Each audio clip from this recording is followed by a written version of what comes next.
Welcome back to our channel. మొన్న idli millet recipe చేశాను కదా, సో దానిలో పిండి మిగిలిపోయిందనమాట. దాంతో పునుగులు వేసుకుందాము. దానిలోకి సరిపడా గోధుమ పిండి వేసుకోండి.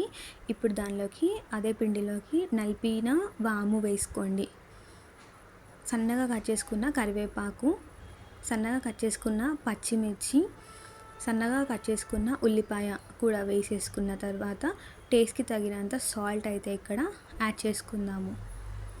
ఇప్పుడు దీన్ని బాగా మిక్స్ చేసుకుందాము. అవసరమైతే కొంచెం వాటర్ కూడా యాడ్ చేసుకొని ఇక్కడ కనిపిస్తున్నంత పల్చగా అయితే మిక్స్ చేసుకోవాలి. అలా అయితే చాలా సాఫ్ట్ అండ్ క్రిస్పీగా చాలా బాగుంటుంది. ఆయిల్ హీట్ చేసేసుకుందాం. ఇప్పుడు ఆయిల్ హీట్ అయిన తర్వాత బ్యాచెస్ వైజ్గా పునుగులు అయితే వేసుకొని తీసుకుందాము. చాలా టేస్టీగా ఉంటాయి. ఒకసారి ఈ విధంగా ట్రై చేసి చూడండి.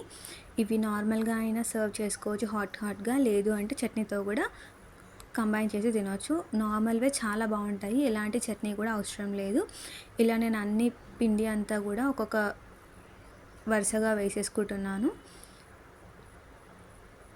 చాలా టేస్టీ పునుగులు అయితే రెడీ అయిపోతాయి అన్నమాట. ఈవినింగ్ స్నాక్ లాగా చాలా బాగుంటాయి.